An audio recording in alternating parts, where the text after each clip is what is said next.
Out of sheer desperation, women are becoming increasingly outraged when they get rejected by a guy, especially one they consider average. Hey, excuse me? Yeah. I just want to say I think you're really cute, and I was wondering if I could get your Snapchat. Fuck no. Excuse me? Nah. I'm good. Trust me. I don't know, you just kind of busted looking. I go for more like attractive ones. Got it. Okay, so there's this guy at the bar. He's really cute, and I think I'm gonna try to say hi. It's right there.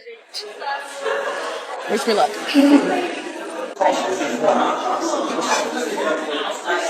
Have you had the holiday special? Huh? The holiday special, have you had that? It's really good. I've had it before. So are you here on business or pleasure? I'm here just trying to have a drink.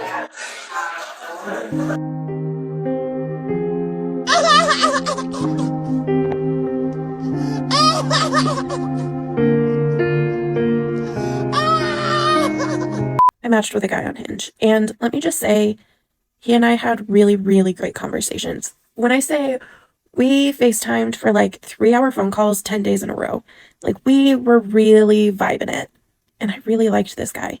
He ticked all of my boxes. He lived in the same area as me. He was really well-spoken and was invested in the community and was looking to be more involved, and he was just a really good guy. So we were planning to go on a date on Saturday, this coming Saturday, and I was getting all excited. I planned on doing a what should I wear on our date thing, and I was jazzed. Let me clue you in. I'm using past tense for a reason. So tonight he called and he had reasons that he felt like we weren't a match. And it wasn't because of any good reasons that like we were not aligned or he had an issue with something I said. He was like, no, you're the perfect woman, which I'm sorry. If you're going to reject me, please stop telling me that. I already know that I'm beautiful and I'm sweet and I'm compassionate and I'm caring. Like, I know these things, not to sound conceited. I know these things. Stop telling me this, because I get told this every time I get rejected and it's driving me insane. He just had a feeling that we were not a match.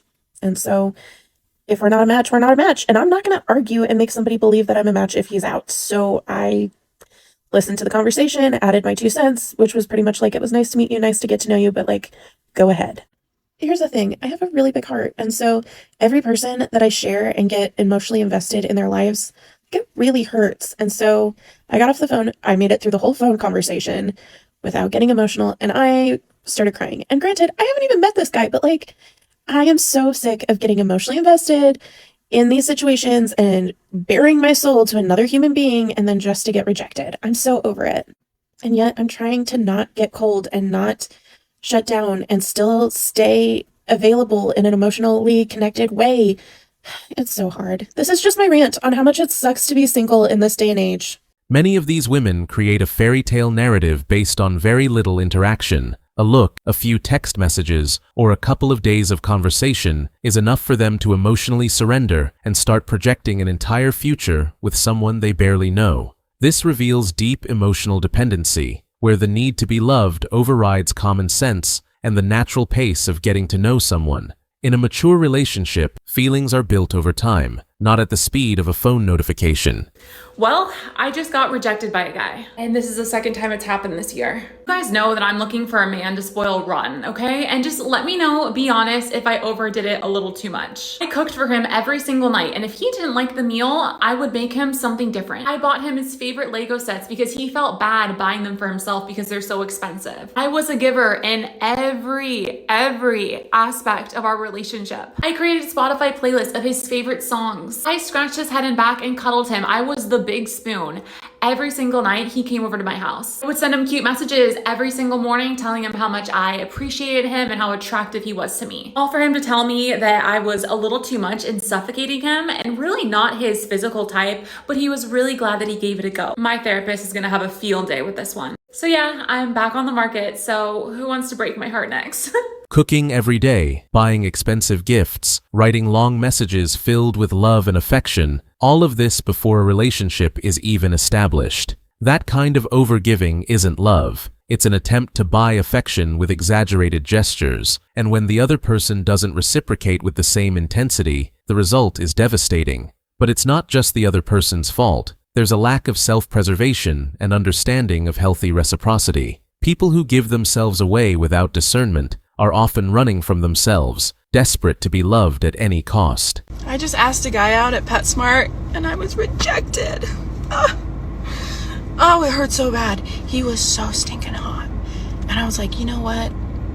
I'm just gonna do it. Because even if he's like not attracted to me or if he's in a relationship or whatever, it will still feel good to be hit on and to like know someone is into you. But, oh, that sucked. As soon as I got in my car, I wanted to start crying because nobody likes to be rejected. And he was so beautiful.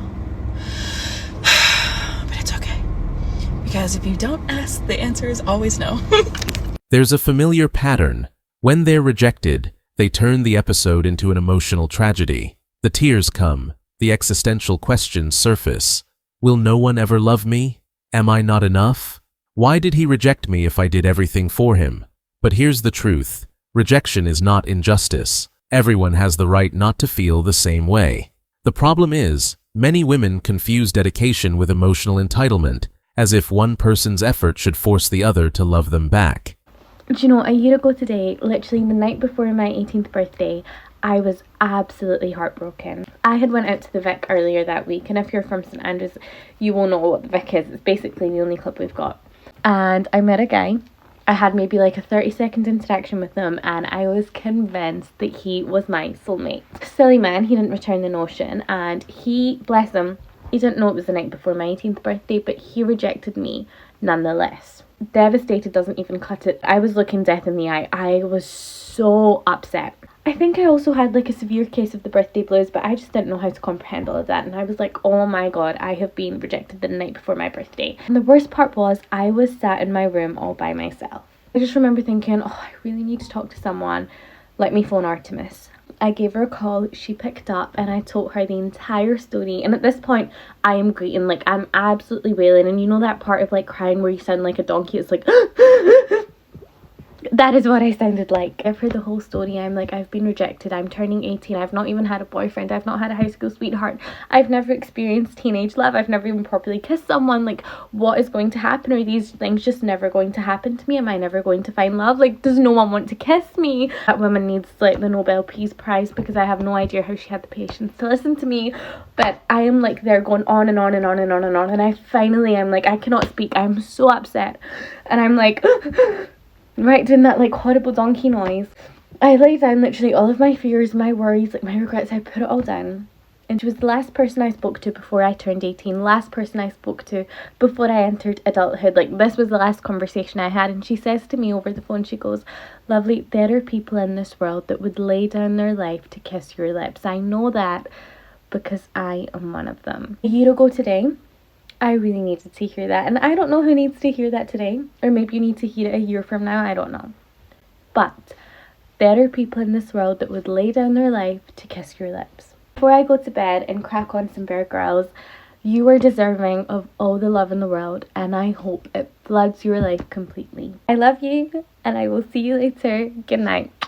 Few actually stop to reflect. Was I too intense? Did I invade his space? Did I skip steps? Number. Instead, many blame the guy, or generalize, men are trash. Men are afraid of strong women. He was the problem, not me. Emotional maturity requires self-responsibility. Rejection is an opportunity to grow, self-reflect, and learn.